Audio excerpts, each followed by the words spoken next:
So, ito guys, kung need natin ng pangmadalian na loan application, which is pwede tayong ma-approve kaagad-agad, may nakita po ako na bagong loan application, which is, kung need nga natin ng quick loan, ito po yung offer niya. 30,000 po sa mga first-timer. Pero kung makikita mo dito guys, 25,000 daw po yung loan amount. Pwede pong 91 days to 365 days. Tapos, as low as 0.05% po yung interest nila. So, check natin guys kung talaga pong quick loan ang pwede nating maranasan dito sa application na si Help Peso Quick Lending App. Check natin guys kung makakatulong ba sa atin itong bagong loan application na to at kung pwede tayong ma-approve dito kaagad-agad. Ito nga guys, kung makikita mo dito sa kanilang ads, which is approval is so quick that there's no need to worry at all. Wala ka pong poproblemahin kasi sobrang quick, sobrang bilis daw ng approval dito kay Help Peso. So sabi dito pa, borrowing money can also be done in a lazy mode. Yes, kahit daw tinatamad ka pa guys. Borrow like a pro,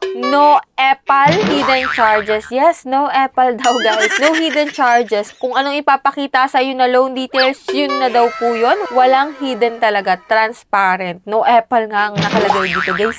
At syempre, 3 step to complete, apply for free. Yan po yung mga ilang sinasabi niya dito sa kanyang ads, which is tignan natin guys kung talagang makakatulong ito sa atin si Help Peso. Lalo't need na talaga natin ng mga quick loan dyan, lalo't kung tayo ay may mga emergency babayaran, kinulang yung budget natin, kinulang yung sweldo natin. So check natin guys kung si Help Peso ba ang isa sa makakatugon ng ating pangangailangan. So yan guys, bago natin puntahan itong bagong loan application na to, syempre meron po tayong Padili Gcash giveaway. 2 lucky winners po yung aking kukunin. At ito na po yung aking unang winner for today's video. Nako, kaya kung ikaw ay gustong manalo din dito guys, don't forget to click the subscribe button kapag hindi ka pa nakasubscribe. Turn on the notification bell and be updated lagi sa ating mga videos. At syempre, tuloy-tuloy pa rin po yung ating pa-cellphone giveaway. Monthly po yun. Every last Monday of the month po yung ating announcement. Kaya don't forget to like this video at mag-iwan ng comment dyan sa comment section. And for those na talagang need ng quick loan, ito pong sa Help Peso ang ating pag-uusapan. So if you're interested, keep watching.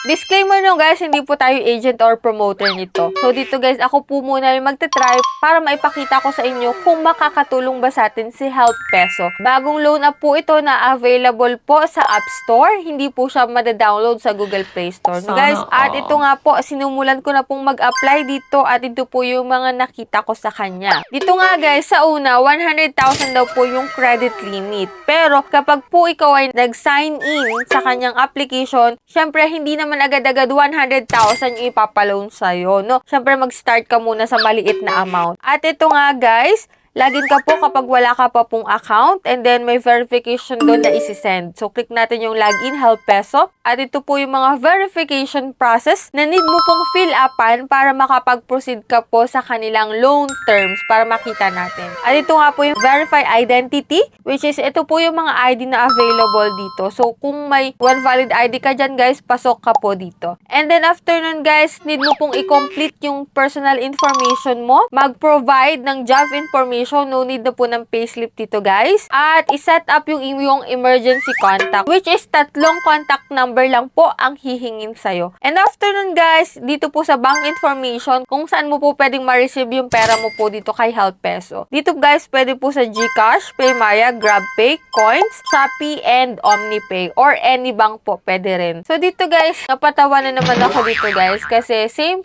na naman to guys ng mga loan application na nireview ko din nung nakaraang araw. Kasi 2,000 po yung offer dito kay Help Peso. At kung makikita mo dito guys, wala siyang interest. Yes, 0 po yung kanyang interest dito guys. Yung other fee, 0 din po. Pero dun sa service pickup po, magugulat. Kasi 800 pesos po sa 2,000 pesos. And ang amount to receive mo na lang po is 1,200.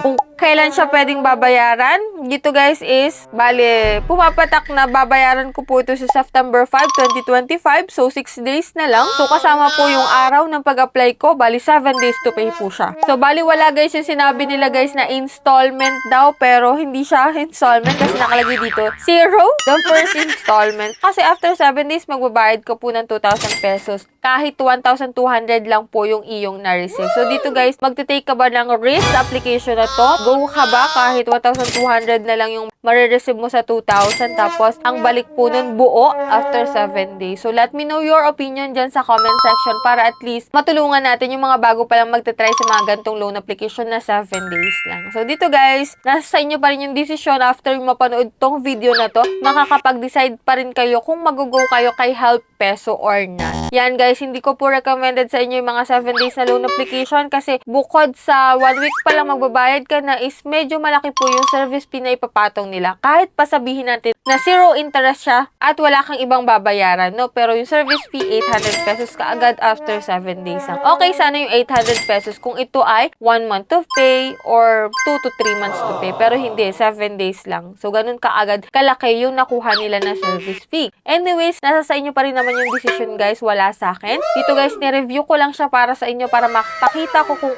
okay para sa inyo guys. At ito nga po, yung aking application po is rejected. Kung makikita mo nga dito guys, finish na po siya at review failed. So, try nating mag-apply sa ibang araw. I-check natin kung ma-approve tayo dito guys. And hoping tayo guys na hindi na siya 7 days sa susunod na pag-apply natin. So, that's it. Yan lang po yung ating vlog for today. At ito na po yung aking second lucky winner for today's video. Congratulations po sa'yo. Stay active, stay connected para sa mga hindi pa nananalo dyan. Kasi marami pa pong susunod at baka sa susunod na announcement ko, pangalan mo na ang makita mo guys. So, that's it. Sa mga hindi pa dyan nakasubscribe sa aking YouTube channel, kindly click the subscribe button, turn on the notification bell, and be updated lagi sa ating mga latest vlog. So, for now, bye-bye na muna. So, see you on my next video.